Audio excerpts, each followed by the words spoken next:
Joining me now for another edition of the Knicks Film School pregame show with the Knicks wrapping up their pre-All-Star game, All-Star break schedule against the Orlando Magic down in the Magic Kingdom the day after a very historic night for the Orlando Magic franchise. We welcome on, no, it's not from the six-man show. We went and got someone much closer to the team this time from Bally Sports, Florida, Mr. Dante Marchitelli. Dante, welcome to the show. It's great to be with you, Andrew. I appreciate it. Yeah, it's been a whirlwind. Last night was a lot of fun, and all of a sudden, very quickly, this becomes a big game for these two teams as we head into the All-Star break. It should be a fun one here tonight. You know, I didn't even realize just how big it was until I looked at the standings and the implications. And the Knicks are 4 games ahead of the Magic coming into this matchup. The Knicks are 33-21 and the Magic 29-25. The Magic obviously coming off a loss. And we'll talk about the implications in just a second. I would love to get your perspective being in the building last night, though, as the Magic became another team to actually join the ranks of franchises that have retired a number. But to give you some backstory, the Blue Wire podcast network that we're on, the Sixth Man show, which is our official Orlando Magic show, they're the ones that clued me in on the reason it was called Sixth Man is because they had one number retired as a franchise, and it was number 6 for the Sixth Man. And then when it was finally announced that Shaq was going to be the first to have his number retired, I understood immediately what that meant to the franchise. So being in the building, what was the atmosphere like to see it finally go down? Well, it was incredible. Or in this case, go up, I should say. Yeah, you're right. You're right. And we love Jonathan Osborne. He does a great job with that 6-man podcast for sure, and certainly brings a lot of insight. But you look at it like this, Andrew. This is the 35th anniversary of this team, and there's only now 2 other teams in the entire NBA that have never retired a jersey. So it's the Magic were one of the last ones, to decide what they wanted to do. And since I've been here, 26 years, it's been a constant question of what's the criteria? Who meets the criteria? Do you have to have accomplished X, Y, Z? And then I think over the last couple of years, it's finally been like, this guy, if you're going to do one, it's got to be this guy. The first one has to be Shaquille O'Neal. And he's still in the top 5 in several categories for this franchise, and he only played here 4 years. Larger than life personality, and if you can't get behind all of the statistics, it's Shaq. It's Shaq. Like there's a larger than life personality. NBA Hall of Famer, one of the greatest, if not the most dominant big that the game has ever seen. So to tie yourself as an organization to that guy, that just makes all the sense in the world. And he had to be the first one to go in. And to be in the building last night and to be in there, when the crowd saw Penny Hardaway introduced and you're wondering if Penny's going to be there. And I also work with the Alumni Association with George Galante. We head up all of our alumni, and we've worked, the last couple of years to talk and get all these relationships and connections with people. So we knew Penny was coming, but when they introduced him to the crowd, it was awesome. It was electric. Went to a pregame reception where Penny was kind of introduced to the 150 people there, Shaq's family, all that stuff. That was awesome. So it was just an unbelievable night, reminiscing and visiting with all of our former players. It meant so much to this organization and still do. And then to have it tied to Shaquille O'Neal was just awesome. It was a magical night, and it was certainly something I'll never forget. And everybody stayed. That the reception was post game, the ceremony, and you got 18,000 plus that were there that all stayed to watch that ceremony happen. It was really cool. So I got to ask, because as you mentioned, you work with the alumni, and one thing that Jonathan and that show has brought to my attention, I hear you about Shaq being the first one to do it. I personally said Shaq should have been the first one to do it. Right. But even Shaq himself said that there was a special place for Nick Anderson to be someone to have his number retired. And I got to be completely honest with you. When I was watching the ceremony, when he called Nick Anderson up, I half expected him to be like, yes, I'm going to be the first, but I'm here to announce you're going to be the second. So I didn't know if I don't know if you have any inside information on the process there and whether or not Nick's number is in the works, but is there a chance that this is the first of a few numbers to be retired by the Orlando Magic, specifically leading up to Nick Anderson? Yeah, I don't think there's any question. I don't know who it'll be next, but I think now, because you've now had a first, because this has happened, I think you start looking at it and saying, okay, who's next? And there's, quite frankly, there's a Mount Rushmore of Magic players, right? I think everybody knows who they are, but also, you've got Nick Anderson in the mix as well. So I don't know when the next one will be. I don't know who will do. But I think now, if you're in the business of retiring numbers, you've got some pretty darn good ones that have come through these doors. If it ends up being Nick, or if it ends up being Penny Hardaway, Tracy McGrady, Dwight Howard, when he officially retires, you're looking at a combination of those four over the next several years. You would think. But again, you don't know, and I'm not a part of that, and I'm not privy to any inside knowledge. But I think this is an enormous first step. You've now embraced Shaquille O'Neal, have him up in the rafters. He's embracing the organization. It was a lot of fun to be a part of. And now you start looking at that list. That list, there's some great names that you could go to. And yeah, he flat out said, I kind of thought Nick would be first. And so I'm honored to be first. And he said, Nick, there was another ceremony where he said to Nick or Penny, and said, Tracy, you got to get Tracy, you got to get Drake, kind of said everything that I said. So don't know where we'll go, but Shaq for sure. Shaq won't be the last one to go up there. So if you could fill in the blank at the very end of this, though, like you said, everybody knows the Mount Rushmore for Magic players, and I'm a Knicks fan, so maybe there are Knicks fans that don't know the Mount Rushmore. I just want to make sure I nail it. It's Shaq, Penny, Dwight, and T-Mac is what you're referring to?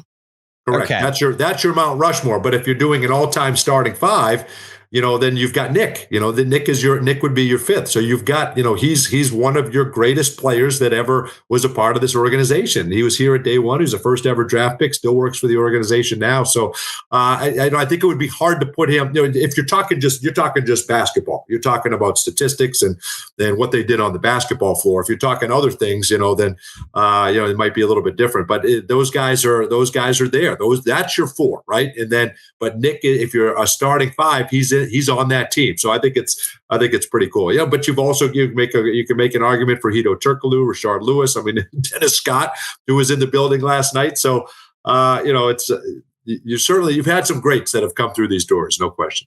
Well, it was very cool to see what went down. The Knicks haven't had a number of retirements since 2004, I believe, 03 or 04. They retired Patrick Ewing's number.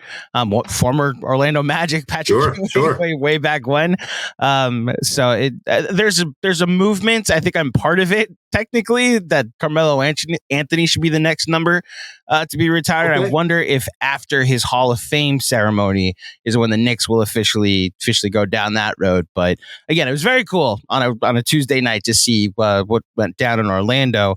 Unfortunately, it was preceded by a loss to the Oklahoma City Thunder. Was there a game last night, Andrew? Yes, unfortunately, there was a game that coincided with this ceremony. Yes, there was. And look, the Thunder are outstanding. The Knicks had a rough loss to them in December as well, so it's not the worst thing to lose to the Thunder. But Magic do come in here tied for the 8th seed at the moment. I guess tied for the 7th seed also at the moment with the Miami Heat.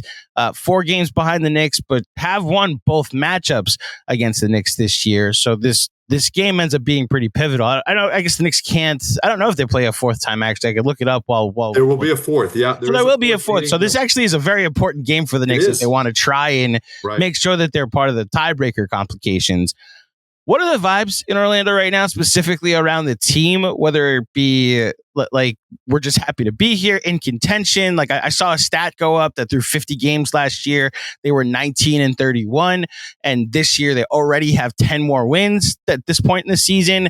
And so there could be like some gratitude for just like the step they've taken. But I also know they got off to a much hotter start earlier in the year. So how are the vibes around the franchise at the moment? Well, I think the vibes are that you've got it all right in front of you. I think if you look at the final we're at 28 games left for this organization. And again, I use this term cautiously, but you have what they say is the easiest schedule in the NBA. Now that just goes by win percentage and this and that. So it's certainly you got to play the games, and there's going to be some hard teams fighting for positioning as well. But you finally have a little bit of a let up in the schedule. We went through a 22 game stretch where you had the hardest schedule in the NBA. It seemed like every night we were either playing Oklahoma City or Minnesota or Boston or Denver. So that was a grueling stretch that you came through, and you finished that 2 games above 500. And then you went into last night having won 5 of 6. An unbelievable feeling in the building on Saturday when you beat the Bulls. That's a team that was trying to catch you in the standings. You were able to win that game, and unfortunately just couldn't make enough shots and had a red-hot Oklahoma City team that was on a mission last night. It looked like a team that, sometimes right before the All-Star break, some of those teams at the top of the standings have a letdown because you're making your plans already. You're thinking about what lies ahead. That was not the case last night with the Thunder. They were very much dialed in and on a mission. But I think if everyone's being honest, when the season started, you're hoping to be somewhere around 9 or 10. That was the goal. Can you be fighting? Last year, it's like, can you be in the conversation for that 10th spot, right? And you kind of were. You were 5 games out with a week left, so you weren't eliminated till the final week of the season. So that was you took a step forward.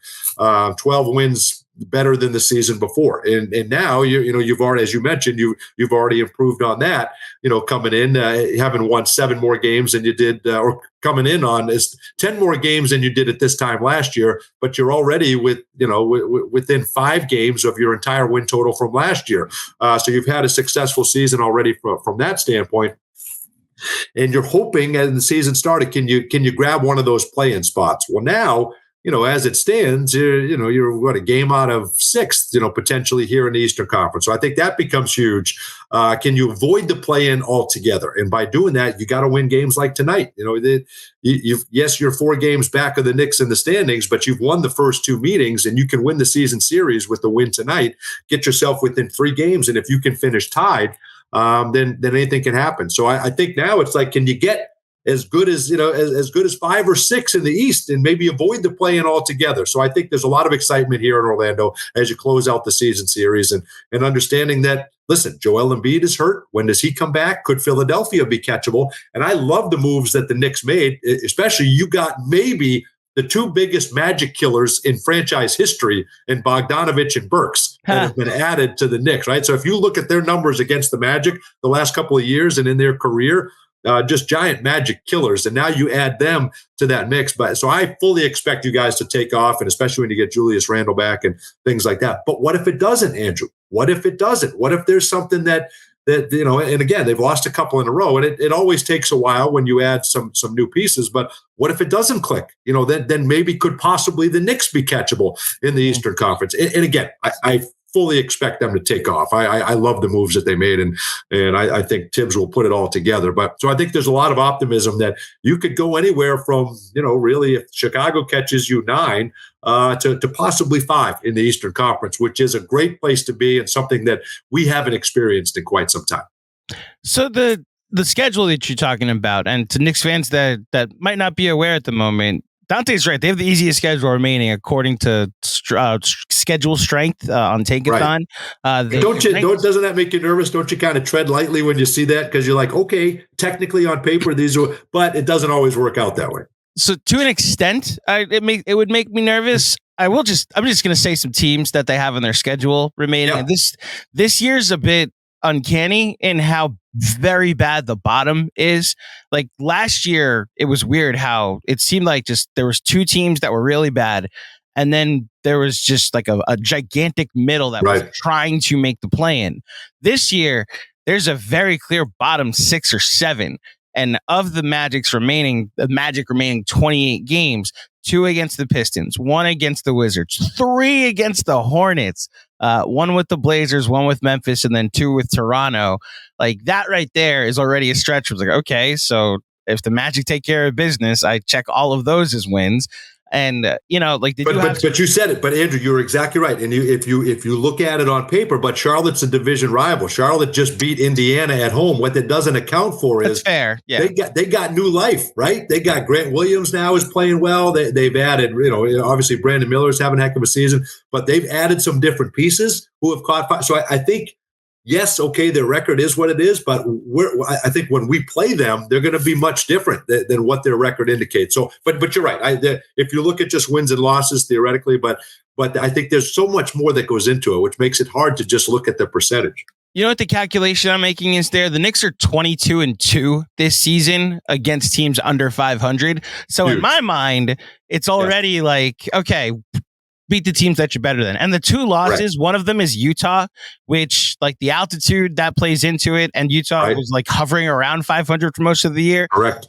And the other loss to an under 500 team happened 2 nights ago. And we all saw what the officiating did to make that loss happen on Monday in Houston. So I guess in my mind, I'm not necessarily afraid of the Magic. I am respectful of the Magic because of how good their defense has been this year, that there is a baseline level of competition that like they're not going to get blown out. Most likely you might be able to stick with them on offense because they're a bottom 6 offense, but that defense gives you like, they're going to be in every game. So when you play one of the bad teams that may not be up to snuff on either end of the floor and maybe just playing off the string is why I would lean Magic there. You speak to like the ceiling potentially being the 5th seed. What in your mind would be a disappointing season for the Magic? Does it have to be that you avoid the play-in, or even if they were to make the play-in and then win one of those games and you make the playoffs, that's acceptable? Oh, absolutely. No, I think just getting in some capacity. I think because, as you alluded to, you started so well. You were 16-7 to start the year. So then you start thinking, okay, well, you kind of have aspirations of maybe getting into the top 4 or 5. Could you potentially host a first round series? But you were healthy for 5 games. Then you lost 2 starters after your 5th game. Markelle and Wendell went down. And then shortly after that, you lost a number of other rotation players, and Jonathan Isaac wasn't able to play. And you lost Franz Wagner for 8 games when you were in every single game and you just needed kind of one more score. So you've been decimated with injuries. And now for the last 2 weeks, you finally got everybody back. You've had this starting lineup that you had last night. I think last night was the 13th or 14th time you've had that lineup available to you the entire year. So I think the thinking is that schedule, listen, to get where you want to get, you have to beat those teams under 500. You're exactly right. So to have the season you want to have, you have to win those games, and you got to stay healthy. So for the final 28 games. So I think if you miss the play-in altogether, that would be devastating. That would be a crushing season to have not gotten in. If you get in, but it's the play-in and it's 8th, and you got to win a game to get in, that's a huge success. So now you go through that feeling of having to win a critical game to earn a playoff berth, and I think that's just all of that is incredible experience for this team. I think it would hurt if you didn't reach the play-in. If you get in and you draw Miami and you struggle and you lose, and now you got to win another game, and it's Atlanta who's getting hot at the right time, and you lose 2 games and don't get into the playoffs, I think a lot of people would be disappointed. But I think at least you would have at least gotten that experience. So I think you're hoping at this point, however you get there, did you earn yourself a series of some kind? And if you did, I think regardless of what happens in that series, you want to be competitive. Can you win a couple of games? And my goodness, the town would absolutely go crazy if you're able to win a playoff series this year. But I think getting in and earning yourself a playoff series, however you do it, would be enormous. So there's 2 examples that I go to in trying to compare this Magic season to ones in the past and recent past. And the Knicks of 2 years ago, it's funny how crazy the identical profiles of the teams were. The Knicks were 24th in offense that year. They were a top 3 defense, I believe, that season. It was either top 2 or 3. And it was the same profile. It's like, we're not necessarily going to outscore you. We're going to make sure you score less than us is the game plan. So they finished with a 4 seed in that was a weird 72 game season. So I don't take it and say like it's an asterisk. It's just more, I recognize the context. Like Celtics weren't what they were now. Other teams weren't what they were now.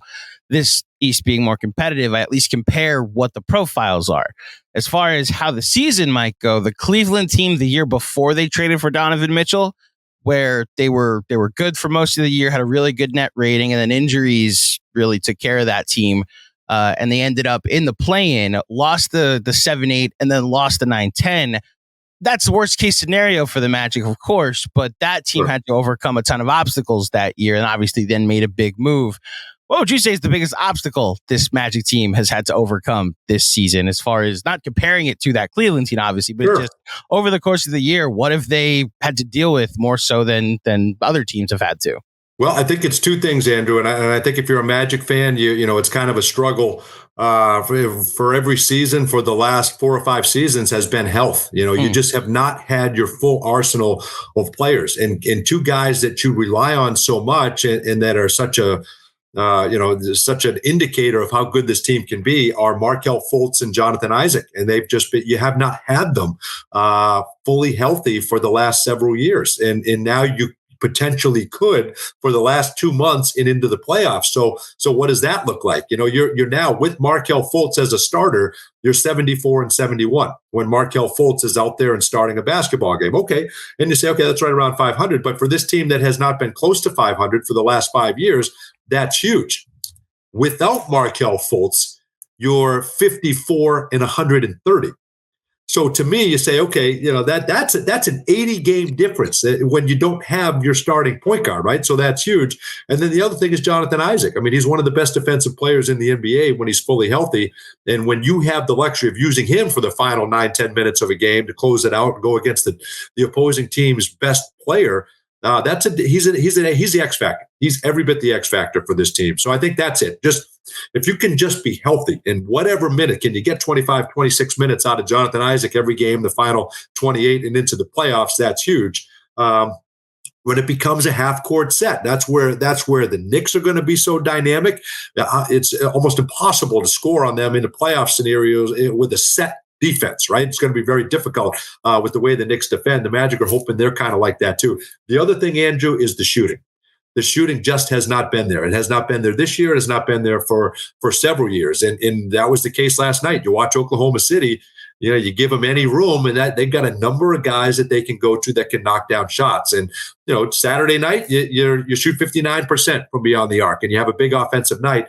Last night, you struggled mightily to get to 30% from beyond the arc. This team is 30th. This team is 29th or 30th in every three-point statistic. And that makes it so difficult. The margin for error is so small with this team. You can't turn the basketball over. You can't give up offensive rebounds because you just don't have the luxury of a consistent three-point shot to make up for some of those miscues. So on the nights where they got it sighted in and they're having those big offensive nights, they're very difficult to beat. But if they got to come back and they got to do it with the three-point shot, I think that's where they struggle. So those, to me, have been the two biggest areas is just overcoming health. You look at all the teams that are at the top of the standings in the East or the West. It's all the healthiest teams. You have to have your players, right, to win games in this league. Trying to keep it above water without Julius Randle is hard. And now you're working in new players, and you know what it looks like when you don't have Brunson. So it's hard. It's only happened a couple of times, thankfully, but you got to be healthy. And when this team has got to find some consistency from beyond the arc. Well, as far as the shooting is concerned, I think that's personally what's been the most annoying part about the first two Magic games is that, especially that first one down in Orlando, is that yes, the profile that you're talking about with the Magic was, all right, this is perfect. A Knick team that plays a lot of drop coverage. They'll be able to, take away the rim and then force the Magic to take a ton of threes. And that was the night the Magic were hot from three. I think Franz hit a bunch of threes. Cole Anthony hit a bunch of threes. And it was like, oh, so the shot this is just one of those nights where they're going to hit all their threes and it's going to work against them. And to your point about health, and you're right that the teams at the top of the conference are the healthiest, and the Knicks found themselves near the 2 seed for a half game out of the 2 seed at one point. Right. And then, as you mentioned, Julius Randle went down, OG Anunoby went down, Isaiah Hartenstein is dealing with an Achilles injury. On Monday in Houston, Dante DiVincenzo went down with a hamstring injury. Now, nothing seems to be that, nothing is season ending just yet. And Mitchell Robinson, who seemed to go down with a season ending ankle surgery earlier this year, he's apparently working his way back and could be in the rotation by the end of March. But I say that because the Magic have caught the Knicks at several interesting inflection points in their season.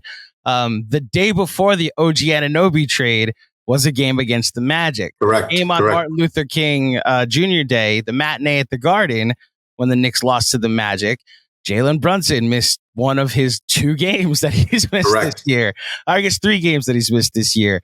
And then now this game where the Knicks may be down 4 starters going into this matchup. And correct me if I'm wrong, when I went to ESPN's Orlando Magic injuries page, here's the words I read: no data available. So the Magic will have their full complement of healthy players going into this game? Well, it's a little bit misleading. Yes, they will, which finally they have. But when you play because we played last night, so on the second night of a back-to-back, you don't have to do the injuries until I think it's 2:30 is when you have to post your lineups. So that's why it says no data available. So the Magic still have a couple of hours until they make that announcement. But, here's the thing. On the second night of a back-to-back, the last couple of times we've not seen Jonathan Isaac. We've not seen Markelle Fulton. So that's been kind of the trouble area as you try to keep those guys healthy. We need those guys on April 17th more than we need them on February 14th, right? So we don't know exactly what that looks like. Hopefully they'll be able to go. Jonathan Isaac did play a back-to-back when the Magic beat Phoenix and then went to Dallas the very next night. So I think that's something that they'll continue to monitor. And if they do play, what do those minutes look like? Haven't seen heavy minutes, certainly, on those guys on a back-to-back. So I think that's why they still have a few more hours till they have to post that. But yes, you're right. They've gotten fortunate with how they've caught the Knicks with their different inflection points throughout the season. But that's one thing this Magic team has not had is had health. And in the last 3 or 4 games, they have had it. They had it when they went into last night, having won 5 of 6 for the most part. They were fully healthy during that stretch. You look at Gary Harris. Most Knicks fans, probably know him from his Denver days. Don't remember a whole ton about him, but just having Gary Harris available, they're 21-12. Just having him available, and then when he makes one three in a game, they're 17-7. That's just one guy that has the ability, one of the best 3-point shooters on the team. Just having a 3-point threat that's available to open things up for Paolo and Franz. That's what we're talking about. It's not only so much a guy that can knock down threes consistently, but a threat where you don't have to put so much attention like the Knicks can to Paolo and Franz. They're going to dare someone else to beat you. The Magic's strength is pounding the paint, and Tom Thibodeau knows that, and he's going to make it almost impossible for the Magic to score at the basket. That's what he does, and so the Magic are going to have to knock down shots. And as you mentioned, the first game of the season when they did, they're tough to beat. And then the second game was more of a grind out game. And Julius Randle had an off night, but you had Jonathan Isaac who could make it difficult for him down the stretch. And we had Anthony Black who made it tough on Jalen Brunson in the first game, putting size on him. So they have the luxury, they have that length, they have that versatility, which certainly helps. But you also got to make shots. And when they're hitting, they're very difficult to beat. Yeah, I'm not going to say I'm not confident going into this matchup. The Knicks are very much limping into the All-Star break at the moment. Sure. And because of what the roster looked like and what this team looked like when they made the Anunoby trade, that 14-2 stretch but in the month of January, which I believe also had another win onto it. So it was a 15-2 stretch overall. We're very high on what this could mean. Like you said, April 17th is more important than no question February 14th. Those guys that you mentioned, Anunoby, Mitchell Robinson, right? Hartenstein. Who wants to play the Knicks when those guys are all available going into a playoff series where it's physical, scrappy, handsy, less fouls are called, half-court offense and defense? I don't know who wants to sign up for that, right? So I think if you can get those guys back, right, I think the sky's the limit for that franchise. Well, so that's one of the last questions we're going to ask you is just your thoughts or questions about the Knicks throughout this season. That obviously they made a pretty some colossal changes to their roster mid-season. So actually one of the weirder seasons that I've ever had covering or watching the Knicks, where you go into training camp with an idea of how the season's going to go. Maybe you make one move here or there. Like they traded for Derrick Rose 2 years ago. That's really the only significant move they made. Traded for Josh Hart last year. Only significant move they made. And now, we started this year with high hopes for Emmanuel Quickley and RJ Barrett and Quentin Grimes. And all 3 of these kids that they drafted are gone. And there's April and May expectations on the team. So from afar, you've hinted at it throughout that they're going to be a dangerous out. But any other thoughts about the Knicks that you may have? Well, I think what the Knicks do well is what translates in the playoffs, right? I think you got to have a guy that can get you a bucket, right? And I think that's what hurt them when they weren't able to advance last year in the playoffs. Brunson was unbelievable, but Randall kind of had his ups and downs. But who is that third guy? Who's the consistent third guy that can get you a bucket? And now you've got a few options. I think it could be one night, it could be Anunoby.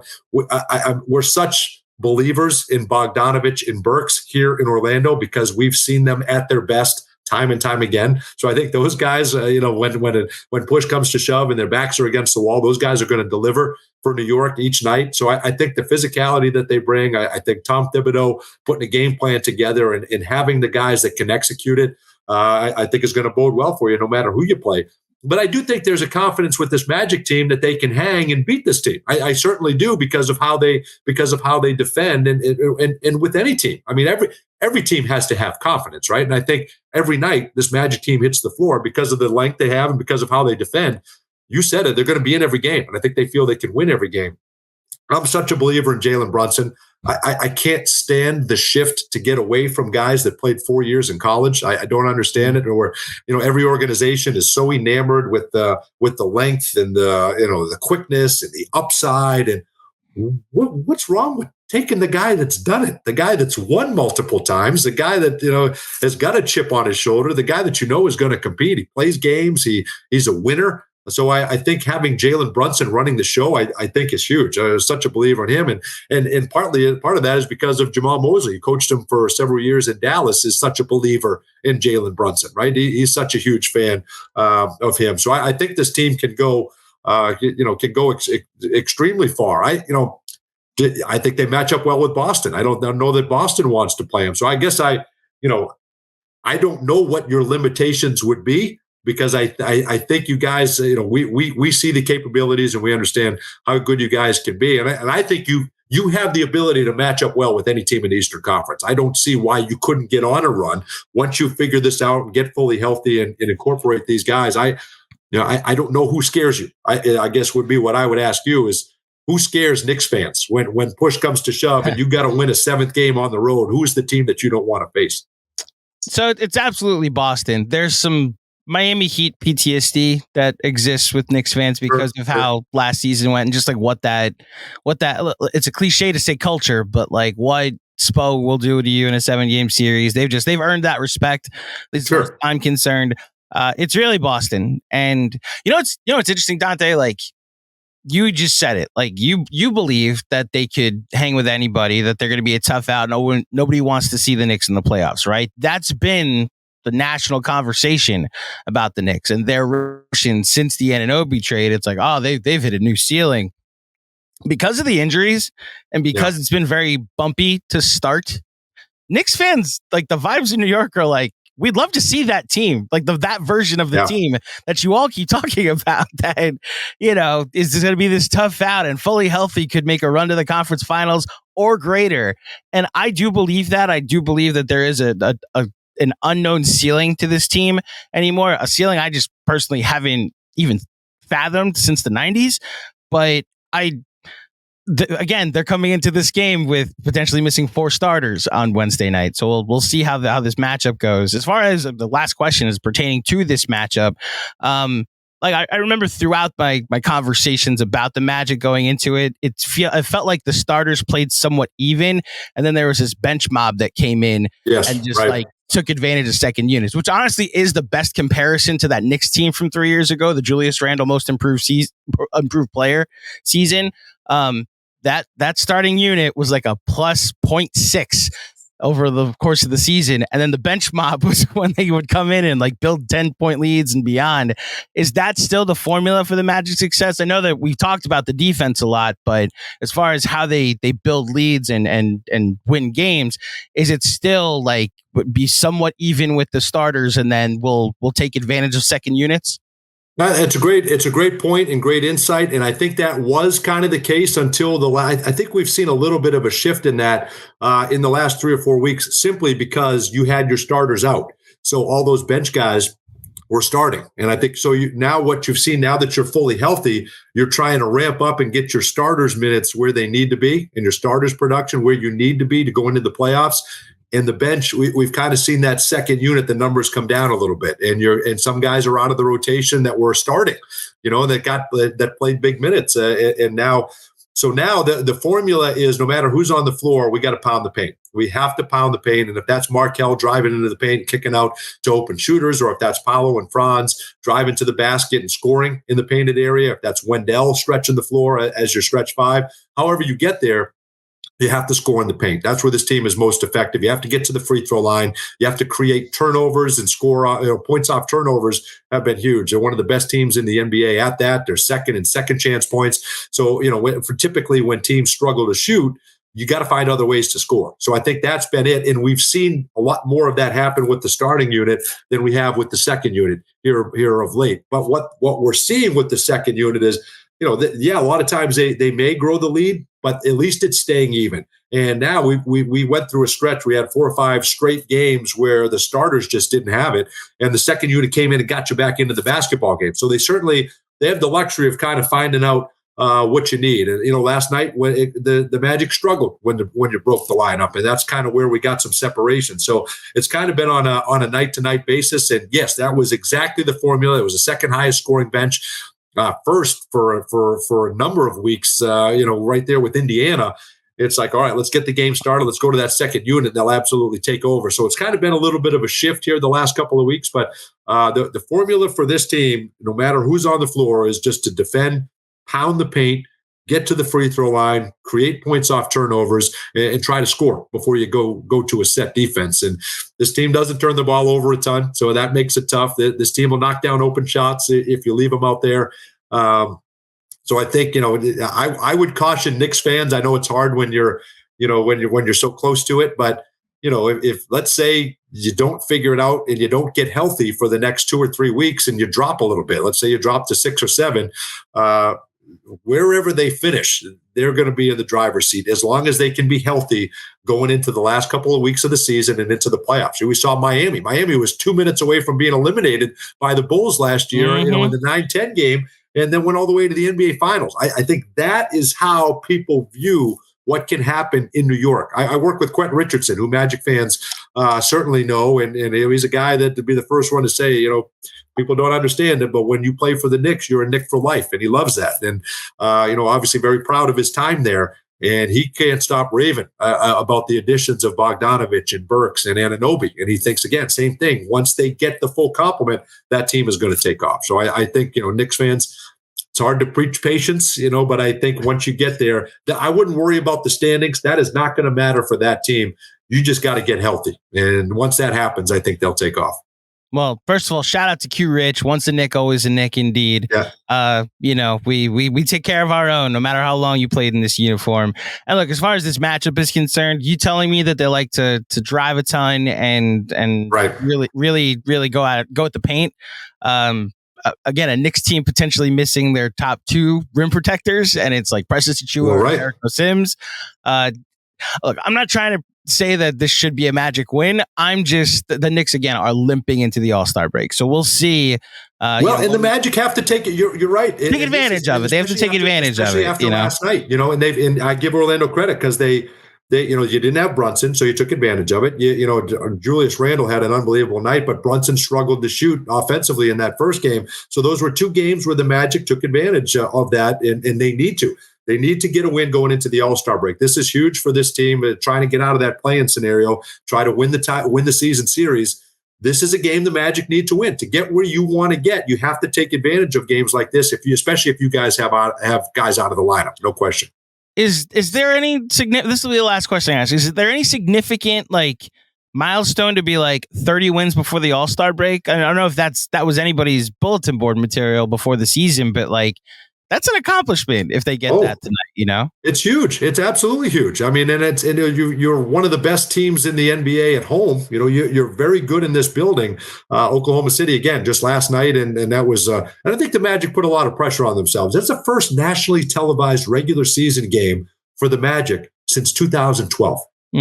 So think about that. There's just such a feeling around here that it just been shunned from any kind of national spotlight forever, and it finally happened last night. So I think the guys put a little extra pressure on themselves to perform in that basketball game. But no, I think you just you want to win as many games as you can on your floor. I think they're very much aware of the fact that they can win the season series here with the New York Knicks, and I think you just when you break for the All-Star All-Star break that's coming up here, you just want to do it having a win. riding a win. And if you get this one here tonight, you've then won 6 of 8 going into the All-Star break, which is huge for this team. With the way the schedule is, there's an 8-game homestand that comes up in March, which is a franchise tying record. Never had that many games. And you have an opportunity to kind of control your own destiny here down the stretch if you win this game like tonight. Well, take it from Knicks fans that saw them go, I believe it was a 14-game stretch where they played 2 road games, and one of the road games was Brooklyn, so it really wasn't a road game. Yeah, right. The other one was Charlotte, which half that building, or maybe 60% of that building, was Knicks fans. You can get fat on your record if you take care of your business at home. So that's exactly right. That's exactly right. And so there'll be a lot of Knicks fans in the building here tonight. There's no question about that. They're always. I was gonna bring it up that this may also be a case where Knicks fans take over the building. Unfortunately, I wish it was a more healthy team. But look, you mentioned the Magic are a team you can expect to compete. This is the staple of a Tom Thibodeau team. That the base level of competence is that I don't expect the Knicks to get blown out tonight. I expect this to be somewhat of a competitive game. I'm just very curious who will be on the court for the next. Well, they're going to be mad. They're going to be mad. They had that game taken from them. Yes. And that's certainly one that got away from them. And I'm watching Jalen Brunson. I'm saying he's going to win this basketball game. There's no question about it. And it nearly did. And that, don't you think they come out angry and fired up and want a little bit of revenge? I do. I just have no idea who's going to come out angry and fired up and willing to get revenge. That's true. So we'll see what happens in this matchup tonight. Dante, thank you so much for joining me this morning. I'll say this: the name Dante means a lot to us here in New York. We have Dante DiVincenzo. We had Malachi Flynn, who earned the nickname Evil Dante because it looked like Luigi and Waluigi. Yeah, nice. So he embraced the nickname too, and apparently the locker room thought it was fun day. What was fun while he was here. And we also have Magic Dante that's on the show with us today. So another Dante in our universe. Before you get out of here, please plug what you'd like to plug for my audience. No, that's great. I think, listen, for if there's any Magic fans or if you're ever on League Pass, we certainly encourage you to check out Bally Sports Florida. I know, some people sit there and watch late night games and check out other teams, and certainly check it out. And we welcome we try to have fun on the broadcast. David Steele, Jeff Turner do a fantastic job, and Quentin Richardson is part of our pregame show. So I know Knick fans will certainly enjoy that. And we've got Nick Anderson and we've got Brian Hill, who used to coach the team. So we've got a fun rotation there. And you can follow me on @DanteMagic, and you can hit me if there's something you liked or didn't like. And I welcome all those conversations on Twitter. I know you do a great job with your social media, Andrew, as well. And to me, and I don't know how you feel, but the most fun part of this entire thing is interacting with fans and trying trying to get the pulse of what drives Magic fans, or in your case, Knicks fans, and trying to bridge that gap between fans and the players and what's happening with the team, and have fun conversations along the way. So that's what makes this a lot of fun for us and you as well. So keep up the great work, and happy to talk to you anytime. Thank you, sir. Thank you sincerely, Dante. Thank you so much for joining me. No, my pleasure. My pleasure. See you guys.